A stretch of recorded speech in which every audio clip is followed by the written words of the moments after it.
What's your Tellers back with St. Valentine's Day Massacre 1999, WWF St. Valentine's Day Massacre 1999. This was also part of the In Your House, which I'm kind of surprised this late into the In Your House name, but we all know Backlash is the last one to do it. Now this is the last period before WrestleMania 15, which, spoiler alert, we're gonna talk about this one next week. So yeah, this event took place on February 14th at the Memphis Pyramid in Memphis, Tennessee. So what happened between Royal Rumble, which we did last month, to here? Well, Vince McMahon gave up his Royal Rumble spot, and you don't know he's the worst Royal Rumble winner ever. If you go back to my best and worst Royal Rumble, uh, uh, thing I did last month also, for my worst Royal Rumble winners, Vince is number one. Second was Ronda Rousey, horse faced. But the next night on Raw, this was so fucking. Why would Vince do this? Vince gave up his WrestleMania spot till Shawn Michaels said, "You check yourself out of the main event, and Stone Cold has been checked in." So I know the runner-up always, like, they always, I always hate when that happens. Like, if the runner-up of a Royal Rumble should get another chance at a title in later years. Nope. That never worked. Never, that never, what was I trying to say? That never always happened. That's what I meant to say. But also, Austin would put his spot in the WrestleMania 15 main event against Vince, in a steel cage match for the main event. Also, we all know about Rock and Mankind, Royal Rumble 99. That match was really hard to watch. But was it still a great I Quit match? Yes. But Mankind the next night on Raw said he didn't remember saying the words I quit because it was a video audio of Mankind on Sunday Night Heat screaming I quit. And this led to their entertaining halftime Heat empty arena match, where Mankind won the title by using a forklift. And that's like the only two main matches heading into St. Valentine's Day Massacre. And basically, we're not going to Sunday Night Heat because on Sunday Night Heat, on Sunday Night Heat, oh my god, Rock attacked Mankind, and that left their last man of stay match for this event. Anyways, let's talk about the event, okay? And like I said before, next week we're going to do WrestleMania 15. So we're going to get ready for our WrestleMania reviews. I know Brian Zane's going to do WrestleMania 2. How many times have I here to say, I wasn't even alive with that. Whatever. Goldust defeats Blue Dust. Who is the Blue Meanie, by the way? The same guy who got his fucking face annihilated by JBL. But the two are cool with each other now. Yeah, this was just a comedy match, and Goldust, I don't think he was around much longer after May, I believe.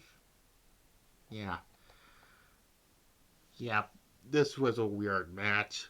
I leave it a 3 out of 10 because the end Goldust give the Blue Meanie, Blue does, whatever, Shattered Dreams, aka the ultimate shot in the family jewels. Yeah. And then we get for the vacated WWF Hardcore Championship. Now, Road Dogg was the Hardcore Championship, but he got hurt around this time. And then Al Snow challenges himself, and then Bob Holly comes out and stops that, and this has led to the match here. So, yeah, hardcore match for the vacated hardcore championship. This is the one Bob Holly defeats Al Snow. This was the beginning of the hardcore Holly persona, and this was also the match where they fought in the Mississippi River. Yeah, and then it got weird by WrestleMania, which we'll get to at some point, because Billy Gunn was supposed to be in the Intercontinental title scene, was for some reason the Hardcore Championship, and then Road Dogg was for seeing the Hardcore Championship with the Intercontinental Championship. Again, we'll talk about that by next week, okay? Fun match. Fun match. I give it a 6.5 out of 10. Big Boss Man defeats Mania. I'm not going through this. This was a terrible match. That's all I have to say. 1, I'll give it. And this was also set up Undertaker versus Boss Man in a Hell in a Cell match, which we'll get to. That Hell in a Cell match. To me, it's still the worst Hell in a Cell match. I know a lot of people say Seth Rollins and The Fiend, who will be in 2K24, The Fiend that is the worst. I'll still say Boss Man and Undertaker's still the worst. And then we get for the WWF Tag Team Championships. Jeff Jarrett, a wild slap nuts appears, and Owen Hart defeats D'Lo Brown and Mark Henry.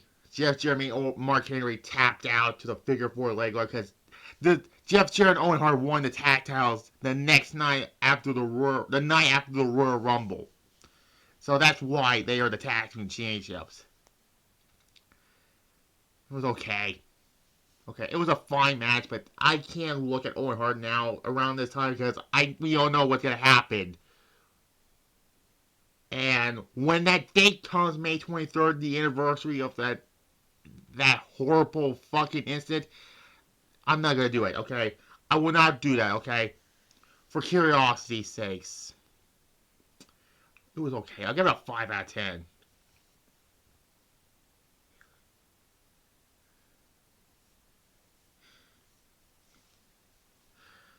And then we get for the Intercontinental Championship with Billy Gunn as the special guest referee. I'm glad the special guest referee match is back in 2K24. I know I'm talking about 2K24 matching, but I can't wait to see. I'm actually happy for that special guest referee match is back in WWE 2K24. Okay. Val Venus defeats Ken Shamrock to win the Intercontinental Championship. This was just, like I said before, this was supposed to lead to Billy Gunn being either in this IC title storyline, and Road Dogg was the Hardcore Championship, but then they switched the Outlaws. Road Dogg won the Intercontinental Championship, and Billy Gunn won the Hardcore Championship. That doesn't make any sense.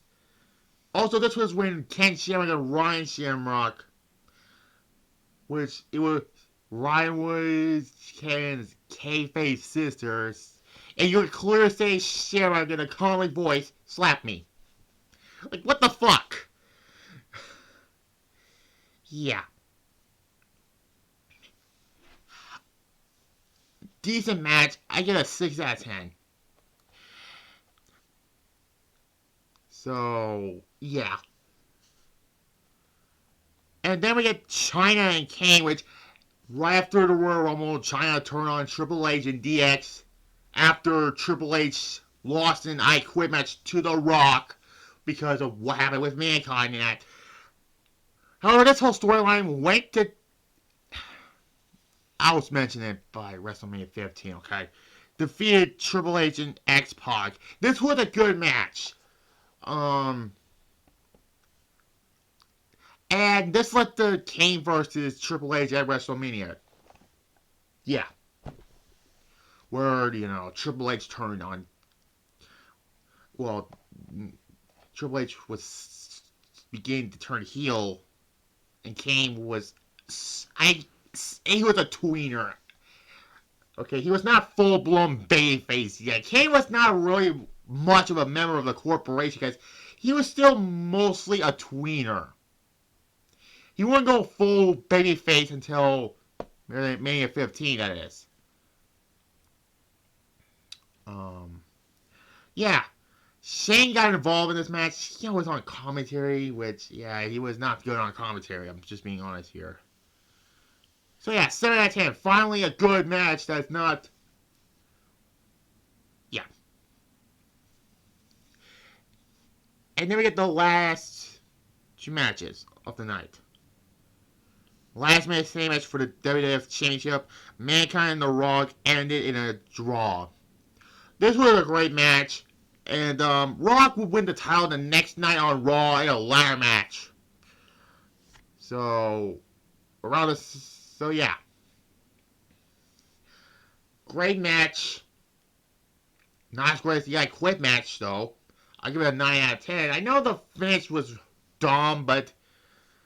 Because Rock and Mankind hit each other with the chair. And Mankind, he took like 1,000 chair shots at the Rumble, which was really uncomfortable to watch. But here, both guys took chair shots and they're down like that.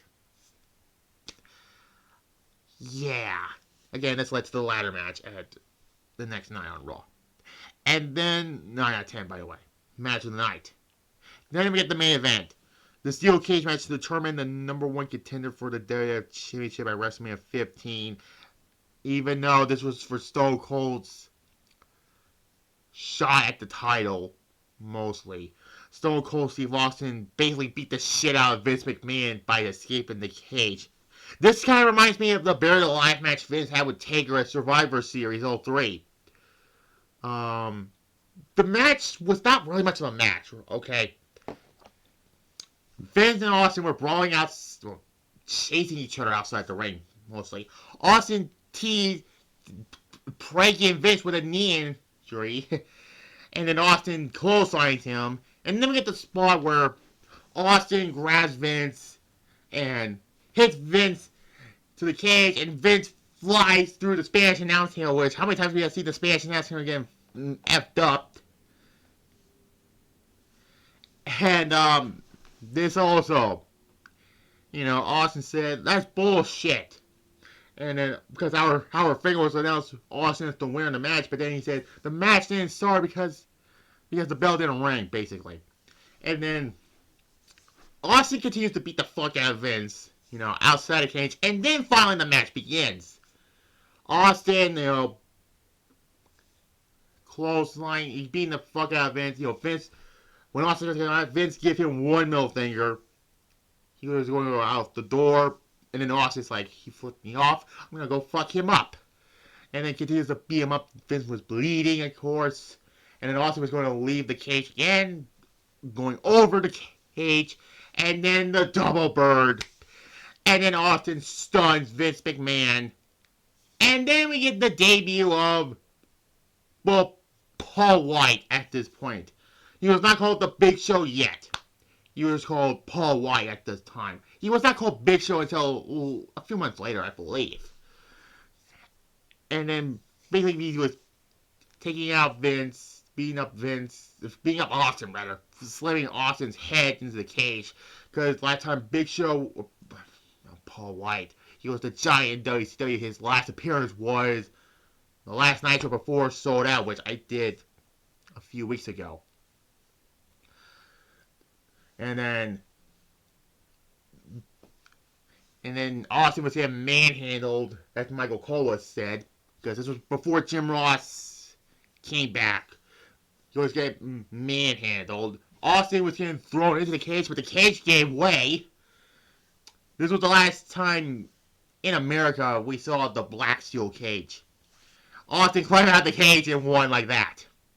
So, Big Show fucked up Vince's order, so Austin is going to WrestleMania 15 to face.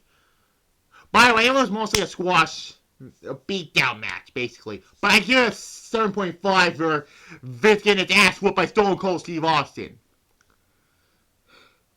So, at the time of this, it's going to be Austin versus Mankind. Psych! The Rock won the title the next night on Raw. Thanks to Paul White, and that's going to lead to this. So, that same Valentine's Day Massacre.